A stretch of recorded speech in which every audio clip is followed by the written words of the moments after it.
Ration కార్డుదారుల ప్రక్షాళన అనేది ఒక సాహసోపేతమైన ఒక కాని నిర్ణయం, కానీ ఇది అవసరమైన చర్య.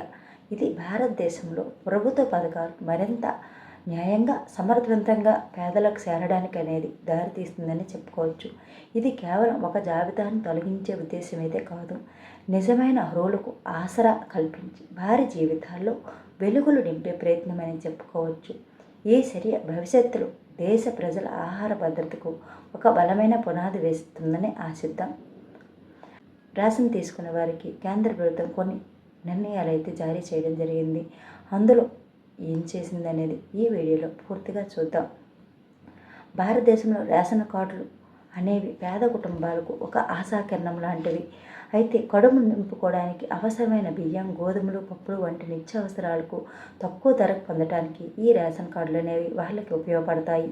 అయితే ఈ రేషన్ కార్డులు నిజంగా అవసరమైన వాళ్ళకే చేరుతున్నాయా, అవసరం కాని వాళ్ళకి కూడా చేరుతున్నాయా లాంటి ప్రశ్నలు అయితే మెలగడం అయితే మెదులుతూనే ఉన్నాయి. అయితే ఇప్పుడు కేంద్ర ప్రభుత్వం కూడా ఈ సమస్యకు పరిష్కారం కొనుగోలు ప్రయత్నంలో ఒక భారీ ప్రక్షాళన అనేది ప్రారంభించింది. ఖాద్య అండ్ పబ్లిక్ డిస్ట్రిబ్యూషన్ శాఖ తాజాగా ఒక జాబితాను అయితే సిద్ధం చేసింది. 1.17 కోట్ల మంది తమ అర్హతకు మించి రేషన్ కార్డులు అనేది కలిగి ఉన్నట్లయితే గుర్తించడం జరిగింది.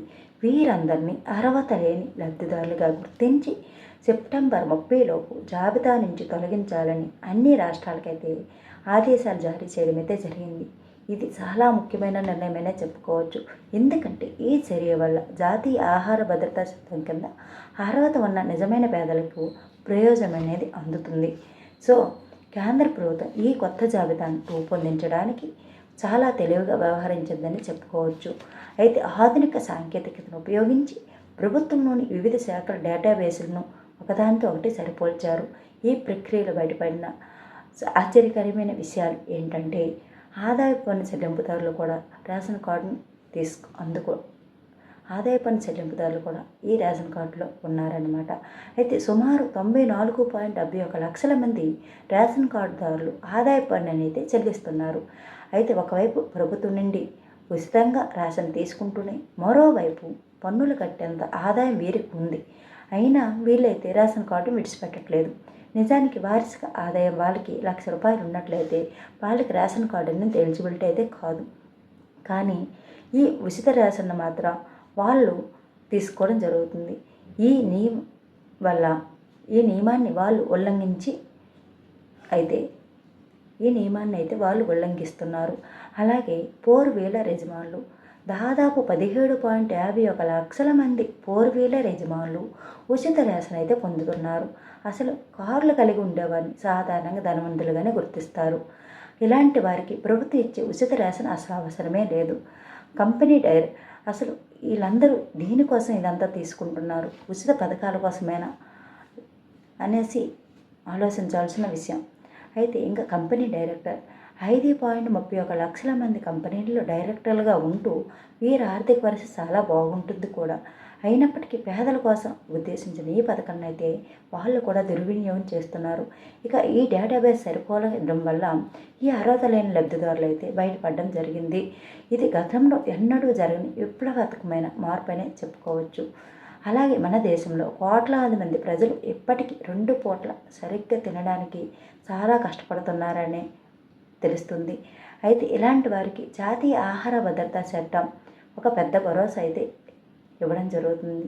అయితే ధనవంతులు కూడా ఈ పథకంలో ప్రవేశించడం వల్ల నిజమైన అర్హులైతే నష్టపోవడం అయితే జరుగుతుంది. ఈ పరిస్థితిని సరిదిద్దడం కోసమైతే ప్రభుత్వం ఈ చర్యలని చేపట్టింది. అయితే ముఖ్య కార్యదర్శి సంజయ్ చోప్రా అన్ని రాష్ట్రాల చీఫ్ సెక్రటరీలకు రాసిన లేఖలో అయితే ఈ విషయం అయితే స్పష్టంగా పేర్కొన్నారు. అయినప్పటికీ ఇప్పటికే మరణించిన వారి పేర్లు పనిచేయని కార్డులను పూర్తిగా తొలగించామని ఇప్పుడు మంత్రిత్వ శాఖ డేటాతో సరిపోల్చి ఈ కొత్త జాబితాను అయితే సిద్ధం చేశామని తెలపడం అయితే జరిగింది. ఈ జాబితాను రాష్ట్రాలకు రైట్ఫుల్ టార్గెటింగ్ డాష్బోర్డ్ అనే ఏపీఐ ద్వారా అయితే పంపిణీ చేస్తారు. అయితే పారదర్శకత దీనివల్ల మెరుగుపడుతుందా అంటే మెరుగుపడుతుందనే చెప్పుకోవచ్చు. ఈ చర్యతో targeted public distribution system TPDS మరింత పారదర్శకంగా సమర్థవంతంగా మారుతుందని చెప్పుకోవచ్చు. అయితే దీనివల్ల వనరుల దుర్వినియోగాన్ని అరికట్టవచ్చనే అనుకోవచ్చు. ఎందుకంటే అర్హత లేని వారికి ఇచ్చే రేషన్ ఆపివేయడం వల్ల ప్రభుత్వ వనరులు అనేవి దుర్వినియోగం కాకుండా నిజమైన లబ్ధిదారులకైతే చేరడం జరుగుతుంది. అయితే ఇందులో మనం గమనించవలసిన ముఖ్య విషయం ఏంటంటే 2021 టు 23 మధ్య 1.34 కోట్ల నకిలీ లేదా అపాత్ర రేషన్ కార్డులు అనేది కేంద్రం ఇప్పటికే రద్దు చేయడం జరిగింది. దీని కొనసాగింపు ఈ తాజా ప్రక్షాళన అనేది మొదలైందని చెప్పుకోవచ్చు.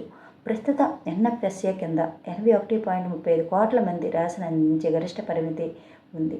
ఇది గ్రామీణ ప్రాంతాల్లో అయితే 75%, పట్టణాల్లో అయితే 50% అనేది పేర్కొన్న జనాభాని అనేది కవర్ చేస్తుంది. ఈ ప్రక్షాళన వల్ల ఆ పరిమితికి అనుగుణంగా నిజమైన లబ్ధిదారులకైతే వనరులు అనేవి చేరుతాయని చెప్పుకోవచ్చు. అలా మొత్తంగా చెప్పాలంటే రేషన్ కార్డుల ప్రక్షాళన అనేది చాలా సాహసమైన నిర్ణయంగా అయితే మనం చెప్పుకోవచ్చు. ఈ నిర్ణయం అనేది ఎంతవరకు దారితీస్తుంది, దీనివల్ల ఎలా మేలు పడుతుందో లేదో ఇంకా ఏం జరుగుతుందో ఇంకా చూడాల్సిందే. ఈ వీడియోపై మీ అభిప్రాయం ఏంటో కామెంట్ రూపంలో తెలియజేయండి. అలాగే మన వీడియోస్ని మొదటిసారిగా చూస్తున్నట్లయితే ప్లీజ్ సబ్స్క్రైబ్ చేసుకోండి. అలాగే లైక్ చేయండి, షేర్ చేయండి.